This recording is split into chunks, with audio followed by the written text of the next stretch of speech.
Hey, how's it going, Nick? I just want to talk about the Texans trades. What are the Texans doing? This is just bad, bad. So first of all, and I might not remember all the details of the trades, but I'm gonna get a good 60-70% of them, and you'll get the gist of it. So the one that I remember well is Jadeveon Clowney being traded to the Seahawks for, I believe, just a third round pick. Keep in mind, Clowney is franchise tagged, um, and so at the end of this season, he'll be a free agent or get franchise tagged again. Um, but either Seahawks like him and re-sign him to a big contract, or he goes in free agency and signs a huge contract.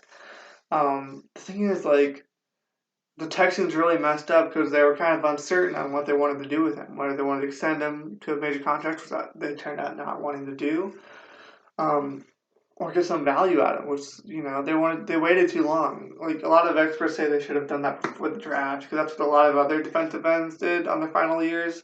Teams would trade them before the draft so that all the teams would have openings and draft picks for them, and they'd get a lot more value. But the Seahawks, got him for a third round pick, which it's kind of like a rental. It's not like he's going to be there for 10 years or 5 years or 3 years. It's like he's going to be there for this year. But still, a third round for him for a rental is pretty good, and that with the chance to resign him, that's good too. If he plays lights out, um, which again he has a lot of motivation to do.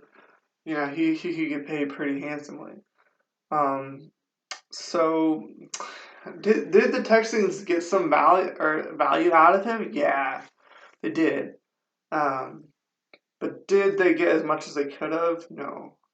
They kind of dropped the ball on that. So then they made another trade for, I believe, a left tackle and some like really good left tackle from the Dolphins who are still on his rookie deal, and I believe Kenny Still, the wide receiver. They traded for that. I think they traded some stuff. There's like smaller players that they traded to the Seahawks and the Dolphins, I believe, but I'm not really sure. But they traded two first round picks and I believe a second round and some other picks potentially to Miami for the left tackle and the wide receiver, which is like, I mean, apparently this guy's really good, so maybe that's his value. But like giving all those picks up for those players, it's like you better be right, Texans. Like you better be right. You know what I mean? Um, because if you're wrong, you just screwed your franchise. If you're wrong on the tackle, you screwed your franchise.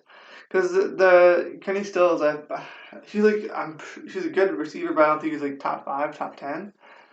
So I mean, if he busts, it's not really a big deal. But if that left tackle bust, like they gave up a lot, so it's a really big gamble for them. As far as the Dolphins goes, they're just kind of saying, "Hey, we're going for the first round pick this year," because like that was like I guess their one good lineman on their offense. And everything else just terrible. It was like the worst offensive line I guess in the NFL. So they traded him away. Now they 100% have the worst line in the NFL. And good luck to Fitzpatrick and Josh Rosen. I imagine one of them gets injured. I'm just gonna say that right now. Probably not that bold of a pick, but one of them gets injured and the other starts. I feel so bad for Fitzpatrick. I want him to do well. I also want Josh Rosen to do well to prove that the Cardinals wrong. But man, the Dolphins got a lot of value, so that's very good. But as far as winning this year, the Dolphins aren't doing that. I promise you that the Dolphins are not winning the playoffs this year. Um, so hey, good on the Dolphins. They just said, hey, we want one of the top 5 picks in the draft.